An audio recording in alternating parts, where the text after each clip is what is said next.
예, 여러분 반갑습니다. 요 며칠간 좀 시원한 날씨죠, 그죠? 근데 이것도 또 여름하고는 안 맞는 날씨 같습니다. 아무튼 변화가 많은 날씨입니다. 더웠다가 또 서늘했다가 비가 오다가 건조했다가 여러분 건강 관리 잘 하시기 바랍니다. 건강 관리에 제일 좋은 것은 틈틈이 규칙적으로 운동하고 규칙적인 자고 일어나는 거다 그러니까 싶습니다. 예, 오늘도 함께 에스겔서 말씀 나눕니다.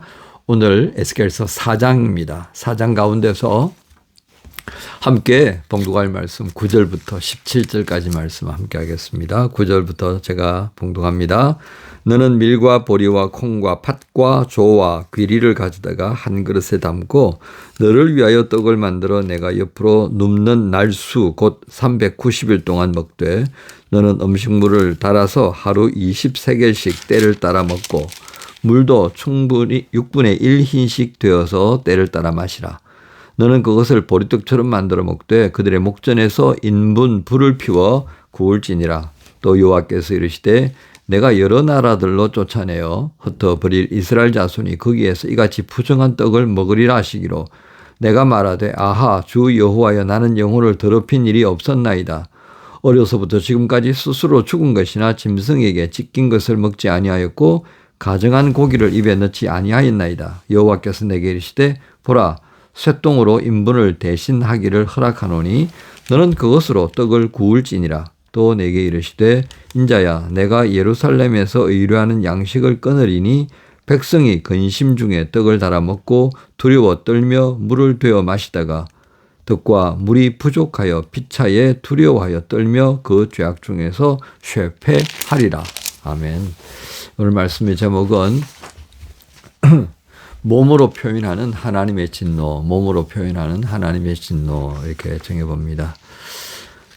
오늘 본문의 말씀에 그 읽지 않았던 1절부터 8절까지를 포함하여서 하나님께서는 에스겔에게 몇 가지 상징을 몸으로 그렇게 드러내 보이도록 말씀하셨습니다. 1절부터 3절까지는 토판 위에다가 예루살렘 성을 그리고 거기에 이제 포위되어진 장면들을 보이도록 그렇게 말씀하시고요. 두 번째는 4절부터 6절까지는 왼쪽으로 누워서 390일을 그렇게 살라고 하는 거예요, 이게. 그 다음에 오른쪽으로 누워서 또 40일을 사는 겁니다. 근데 이런 이유가 뭘 것 같습니까? 오늘 본문의 말씀을 보면, 그 누워있는 390일은 하루가 1년에 해당하는 거예요. 그러니까 390년. 이스라엘의 죄는 390년. 또 유다를 위해서는 40일, 40년이 되는 거죠. 그들의 죄에 대하여서 죄악을 담당한다. 아니 죄는 내가 지었나요? 근데 왜 내가 담당합니까? 이제 이런 말이 나올 수 있겠습니다만 이 에스겔의 몸짓을 통하여서 하나님이 그 죄를 고발하시는 거죠. 이런 형태로 오늘 전체적인 내용입니다. 그리고 이제 한 가지 더 추가하면 빵을 구우라고 말씀하셨어요. 근데 잡곡을 넣어서 밀과 보리와 콩과 팥과 조와 귀리. 이게 이제 요즘 독일에서 뭐 말한다면 굉장히 영양빵입니다. 영양빵. 근데 이 시대에 이렇게 먹는 빵은요. 그러니까 이제 양식이 어느 것 하나 충분하지 못하기 때문에 다 섞어서 먹는 거죠. 정말 그 어려운 상태, 궁핍한 상태를 대변한다. 이렇게 보시면 될 것 같습니다. 그런데 이렇게 빵을 만들어 먹는데요. 뭘로 불을 피우라고 하시는 겁니까? 인분입니다. 이름 인분. 사람 똥이에요. 사람 똥을 말려가지고 불을 피우라고 그랬는데 그게 사람이 무슨 이 건초 먹는 가축도 아니고 그게 어떻게 타겠습니까? 정말 쉽지 않은 거죠. 그죠? 그러니까 이제 에스겔이 하나님 나 진짜 이건 아닌 것 같아요. 그래서 이제 부탁해가지고 하나님께서 그래 그건 막 바꾸자. 그래가지고 이제 소똥을 주워다가 거기에 불을 지펴서 빵을 구워 먹게 만듭니다.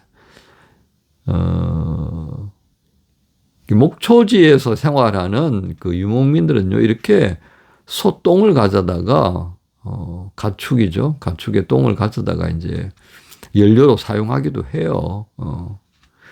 그런데 이 소똥도 난방용으로 쓸 때가 많죠. 근데 이거를 여러분 390일 그리고 40일 합쳐서 뭡니까? 440일 동안 이걸로 이제 빵을 구워 먹으라. 이게 정말 얼마나 끔찍하겠습니까? 다른 대안이 있음에도 불구하고 말이에요. 그런데 에스겔은 어떻게 합니까? 1절부터 시작해서요, 마지막 끝절까지 하나님께서 너의 몸으로 이 모든 것들을 표현해라 하는 말씀을 그대로 순종하더라는 겁니다. 여러분, 오늘 이 말씀, 이스라엘 위해서는 390일, 유다를 위하여서는 40일간 한 번은 왼쪽으로 390일 이렇게 사는 거예요. 또 남은 40일은 오른쪽으로 누워서 사는 거예요. 여러분, 이게 누워서 생활해 보세요. 그 사람이 밤에 잘 때 이렇게 반듯하게 누워서 자는 것 같지만요, 카메라를 대놓고 찍어보면 밤새도록 엎치락 심지어 어떤 사람 막 굴러다니잖아요. 잠버릇 고약한 사람들은. 반드시 누워서 자는 사람이 거의 없어요. 한 번은 모로 자고 또 한 번은 펴서 자고. 뭐 이게 이제 일상적인 모습이죠.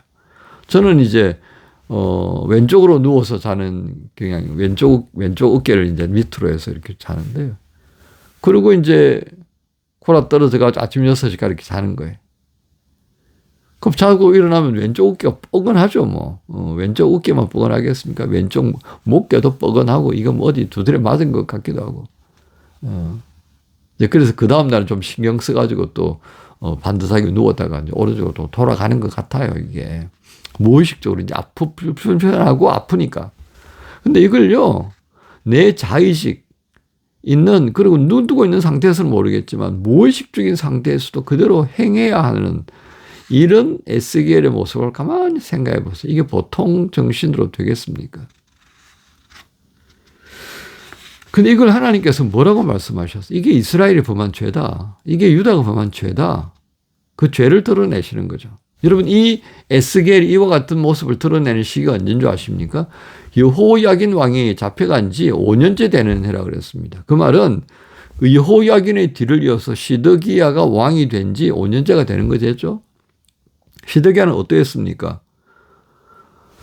이 바벨론의 어떤 통치를 벗어날 길을 찾아보려고 했던 거예요. 그래서 이집트하고 평화조약을 맺으면서 어떻게 좀 방법을 좀 해보려고 잔머리를 굴렸잖아요. 이때 이제 예레미야 같은 선지자가 와서 그거 털렸다. 하나님이 그거 그렇게 하지 말라고 그러신다.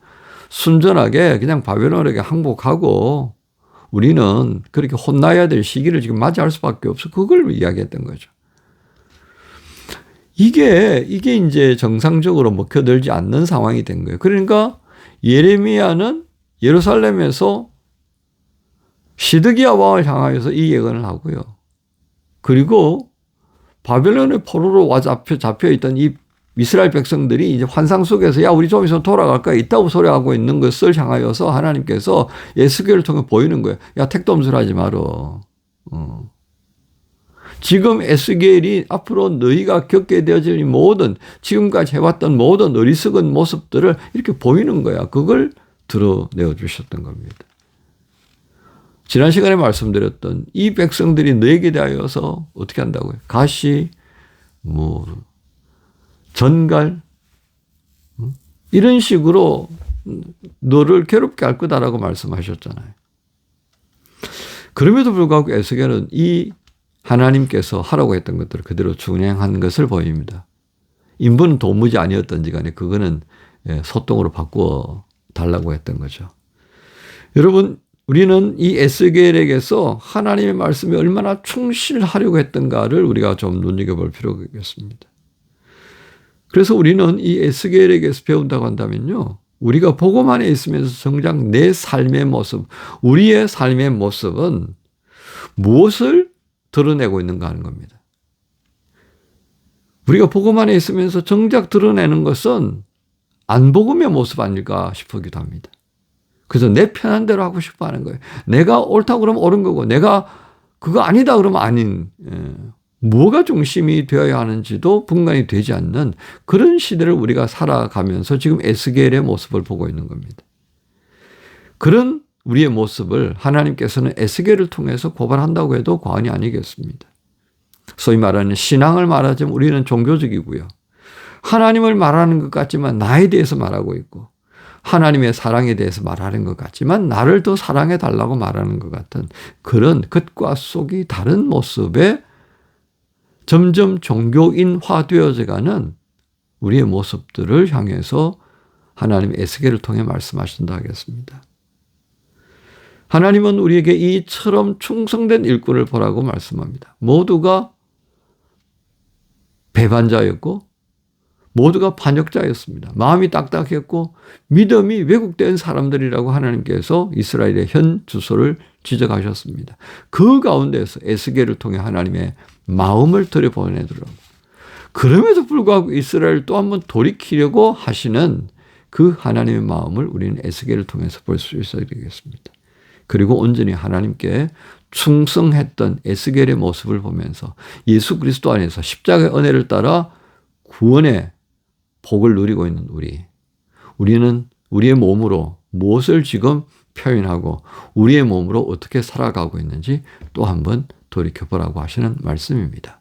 모교를 시작하면서 몸으로 표현했던 하나님의 진노하심이 어땠던가를 그렇게 드러내었던 에스겔의 삶, 또 한번 우리가 깊이 묵상하시면서 우리 모두의 삶 속에 하나님께서 주신 이 복음이 드러나고 그 복음이 열매로 하나님 앞에 올려드릴 수 있다면 이 복된 날 목요일이 얼마나 아름답게 바라봐지겠는지요.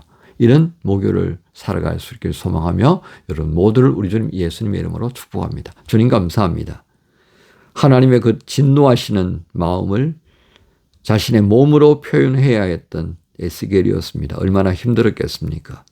그럼에도 불구하고 묵묵히 그의 몸으로 하나님이 말씀하신 것을 감당하여 우리에게 이 기록을 읽고 또 묵상하게 해주고 있습니다. 주님, 원하옵기는 에스겔의 그 충성된 모습처럼 우리 또한 우리 읽고 원하신 예수 복음에 충성되이 반응하는 그런 삶이 되게 주옵소서. 예수님 이름으로 기도합니다. 아멘.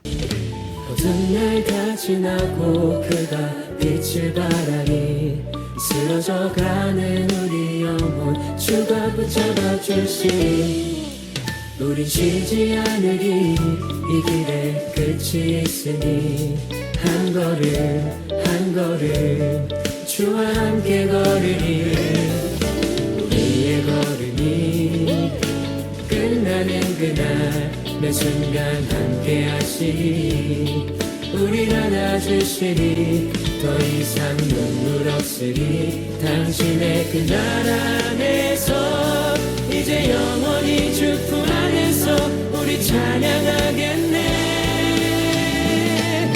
우리 가는 이 길 세상이 미련하다 해도 우리는 주가 보여주신 그 한 소망이 있으니 어둠의 조각조차 그곳에 발들이지 못